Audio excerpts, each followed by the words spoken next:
अधिकारी कैसे बने? भारत में केंद्र सरकार के वित्त मंत्रालय के अंतर्गत केंद्रीय उत्पाद एवं सीमा शुल्क बोर्ड को रखा गया है। केंद्रीय उत्पाद एवं सीमा शुल्क बोर्ड के द्वारा उत्पादन शुल्क और सीमा शुल्क को अर्जित किया जाता है। कस्टम अधिकारी अथवा सीमा शुल्क अधिकारी के द्वारा निर्धारित सीमा क्षेत्र में वस्तुओं की गहन जांच की जाती है। जांच के द्वारा प्रतिबंधित वस्तु के प्रवेश को रोकने का प्रयास किया जाता है। कस्टम अधिकारी राजस्व विभाग के अंतर्गत आता है।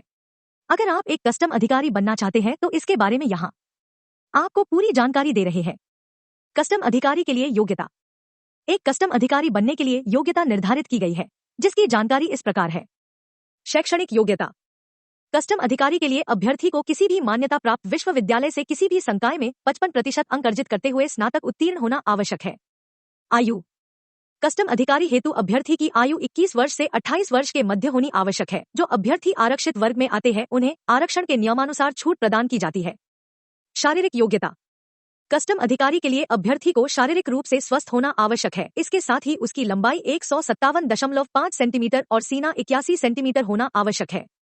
कस्टम ऑफिसर के लिए आवश्यक गुण। कस्टम ऑफिसर में योग्यताओं के अतिरिक्त आवश्यक गुण भी होने आवश्यक है।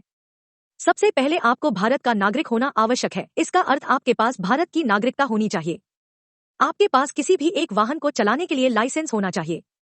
एक कस्टम ऑफिसर को कभी भी किसी प्रकार का ड्रग का उपयोग नहीं करना चाहिए। आपको रिलायबल ट्रांसपोर्टेशन होना अनिवार्य है। आपको कस्टम ऑफिसर के रूप में जिस कम्युनिटी के साथ कार्य करना होगा उसके लिए आप में संवाद और व्यवहार करने का बेहतर गुण होना आवश्यक है। आपके अंदर सहयोग करने का गुण अवश्य होना चाहिए। इससे आप एक टीम के रूप में कार्य करने सक्षम होंगे।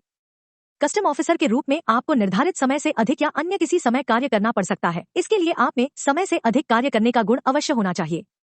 कस्टम ऑफिसर पाठ्यक्रम।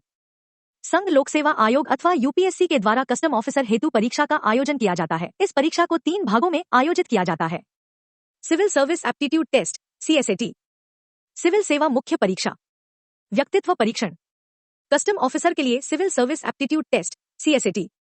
कस्टम ऑफिसर बनने के लिए सिविल सर्विस एप्टीट्यूड टेस्ट को देना होता है। यह एप्टीट्यूड टेस्ट में 2 भागों में विभाजित होता है। प्रत्येक भाग के लिए 200 अंक का निर्धारण होता है। इस परीक्षा में सभी प्रकार के प्रश्न ऑब्जेक्टिव होते हैं। अगर आप कस्टम ऑफिसर बनना चाहते हैं तो आपको इसको उत्तीर्ण करना आवश्यक है। इसको उत्तीर्ण करने के बाद आपको मुख्य परीक्षा में सम्मिलित होने का अवसर प्रदान किया जाएगा।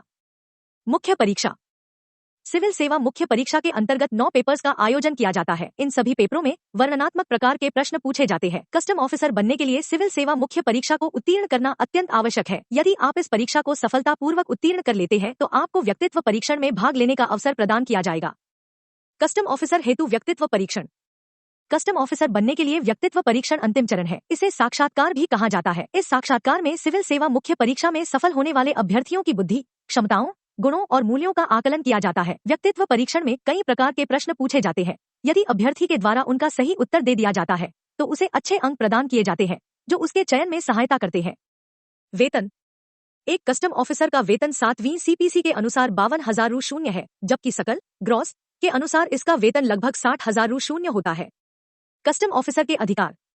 कस्टम ऑफिसर को कस्टम ड्यूटी टैक्स को एकत्रित करना होता है। यदि आपका चयन एक कस्टम इंस्पेक्टर के रूप में होता है तो आपको वस्तुओं की जांच करके कस्टम ड्यूटी टैक्स को जमा करना होगा। वस्तुओं की जांच के समय आपको प्रबंधित वस्तुओं के प्रवेश पर रोक लगाना रहता है। प्रबंधित को पकड़ने के लिए आप वस्तुओं और व्यक्तियों की पूर्ण रूप से जांच कर सकते हैं। कस्टम ऑफिसर का पद बेहद जिम्मेदारी का है।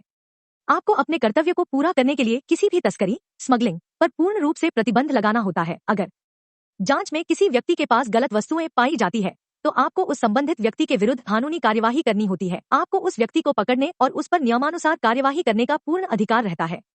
कस्टम ऑफिसर के कार्य। कस्टम ऑफिसर के कार्य इस प्रकार है। जांच के समय आपको लोगों को अपराध करने के पहले ही पकड़ने का प्रयास करना होता है। इसके आपको संभावित जोखिम उठाकर कई प्रकार के प्रश्न पूछने होते हैं जिससे व्यक्ति की पहचान की जा सके। आपको तस्करी करने वाले व्यक्ति की पहचान करने के लिए उसके सामान और स्वयं उसकी तलाशी लेनी होती है। यदि तलाशी में आपको किसी भी प्रतिबंधित वस्तु प्राप्त होती है तो आपको उसे गिरफ्तार करना होता है। एक कस्टम ऑफिसर के रूप में आपको इंपोर्ट किए जाने वाले सामान से संबंधित डॉक्यूमेंट की जांच करना रहता है। यदि किसी व्यक्ति के ऊपर ड्रग तस्करी का आरोप है और उस पर केस चल रहा है तो आपको उसके ऊपर नजर बनाकर रखनी होती है। इससे आपको अन्य संदिग्ध व्यक्तियों के विषय में जानकारी मिल सकती है।